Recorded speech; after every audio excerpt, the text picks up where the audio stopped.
নগাঁৱৰ ননৈত একেনিশাই গৰু চুৰে লৈ গ'ল কৃষকৰ দুশাল গৰু। ননৈ আৰক্ষী চকীৰ সমীপৰ মুদৈয়ানী গাঁৱৰ ফটিক চন্দ্ৰ মুদৈক গোহালি উদং কৰি চুৰে লৈ যায় দুশাল বলদ গৰু। ফটিক চন্দ্ৰ মুদৈৰ গোহালি উদং কৰি চুৰে লৈ যায় দুশাল বলদ গৰু। কৃষি কৰ্মৰে জীৱন জীৱিকা পৰিচালনা কৰা ফটিক চন্দ্ৰ মুদৈ একমাত্ৰ গৰু দুশালেই আছিল মূল সম্পদ। আৰক্ষী চকীৰ সমীপতে চুৰৰ এই অভিযানৰ বিৰুদ্ধে তীব্ৰ প্ৰতিক্ৰিয়াৰ সৃষ্টি হৈছে।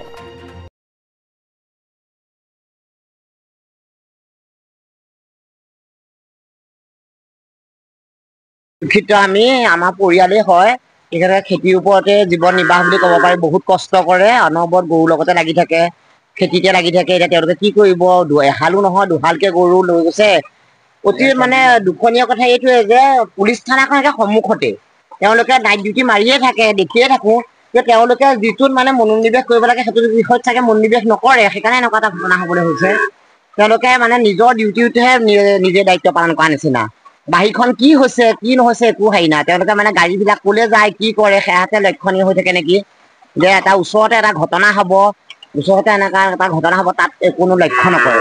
এটা খুব দুখনীয় কথা। গতিকে হয়, নগাঁও জিলাৰ ননৈ অঞ্চলৰ মুদৈয়ানীত আমাৰ যিখন ননৈ আৰক্ষী পহৰা চকী আছে তাৰ ঠিক নাকৰ পোনে পোনে যিঘৰ মানুহ আছে, একেবাৰে নাকৰ পোনে পোনে যিঘৰ মানুহ আছে, সেই মানুহ ঘৰৰ পৰাই দুহাল গৰু যোৱাকালি 27 তাৰিখে ৰাতি 27 এপ্ৰিল 2025 চন তাৰিখে ৰাতি সেই দুইহাল গৰুকে সেই মানুহ ঘৰৰ পৰা লৈ গৈছে। আপোনালোকে নিশ্চয় জানে এতিয়া ভৰ বাৰিষাৰ কাল, মানুহ শালি খেতিৰ কাৰণে সাজু হৈ উঠিছে। এই সময়ত যদি এজন কৃষকৰ, অতি হোজা কৃষক, যিসকল মাত্ৰ খেতিৰ ওপৰত নিৰ্ভৰ কৰি যিসকলে জীৱন নিৰ্বাহ কৰি আহিছে, তেওঁলোকৰ যদি দুইহাল গৰুৱে লৈ যায় চুৰে, তেতিয়াহ'লে তেওঁলোকে কি কৰি খাব? আৰু এই হৈছে অসমৰ খেতিয়কসকলৰ আজিৰ তাৰিখত নিৰাপত্তা। আৰু মই সেইকাৰণে কৈছো যে এখন আৰক্ষী পহৰা চকীৰ সন্মুখত যদি থকা মানুহ ঘৰৰ গৰুহালো যদি চুৰৰ পৰা বাচি থাকিব নোৱাৰে, সেই মানুহ ঘৰতো যদি নিৰাপত্তা নাই, তেতিয়াহ'লে অসমত সামগ্ৰিকভাৱে নিৰাপত্তা কাৰ? এই প্ৰশ্নটো এটা কিন্তু ডাঙৰ প্ৰশ্নত পৰিণত হৈছে। সেইকাৰণে আমি কওঁ যে অসমত হয়তো অকল নিৰাপদ মাত্ৰ মুখ্যমন্ত্ৰী আৰু তেওঁৰ পৰিয়াল আৰু তেওঁৰ নন্দ্ৰীভিংগীসকল, তাৰ বাদে সাধাৰণ মানুহৰ নিৰাপত্তা একেবাৰে শূন্য। যি সময়ত মুখ্যমন্ত্ৰীয়ে স্মাৰ্ট আৰক্ষীৰ কথা কৈ থাকে, এয়াই স্মাৰ্ট আৰক্ষীৰ অৱস্থা নেকি?